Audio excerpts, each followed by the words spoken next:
गौरीगङ्गा नगरपालिकाको करिब 15 किलोमिटर जङ्गल कटिसकेपछि हामी चुरे पहाडतिर चाहिँ जाने निधो गर्छौँ र यहाँ चाहिँ चुरे पहाडको चाहिँ दृश्य देख्न सक्नुहुन्छ। अनि हामी यति धेरै समय लगाएर यहाँ आइसकेपछि यहाँ चाहिँ हामी पौडी खेल्ने निधो गर्छौँ र हामी 3 जना मिलेर चाहिँ यहाँ मस्त पौडी खेल्छौँ करिब 2 घन्टा।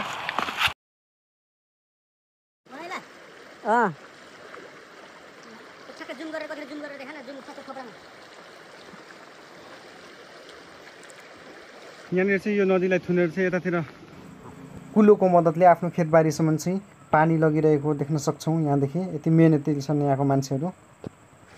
यस्तो भगवान यार खेतमा कसम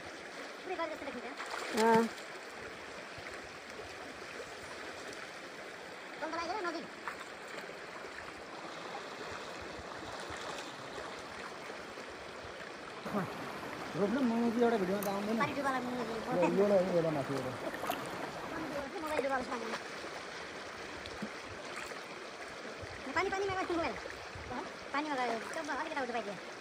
छैन गएको ल भया 1 मिनेट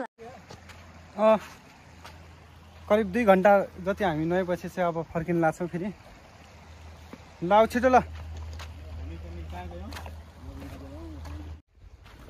अब चाहिँ हामी बाइक राखेको हाम्रो बाइक पार्किङ गरेको ठाउँतिर जान लाग्छौँ यहाँदेखि।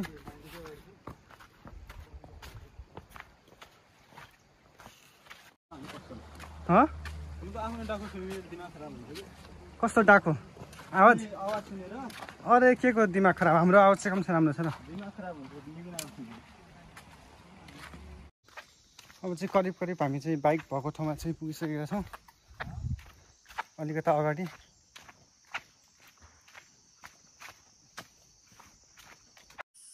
हामी चाहिँ फाइनल्ली बाइक भएको ठाउँमा पुग्यौँ। अब यहाँदेखि चाहिँ गाडीबाट चाहिँ जान्छौँ। अब यहाँदेखि टक्क यहाँदेखि चाहिँ उता पछाडि आउनु लाग्छ।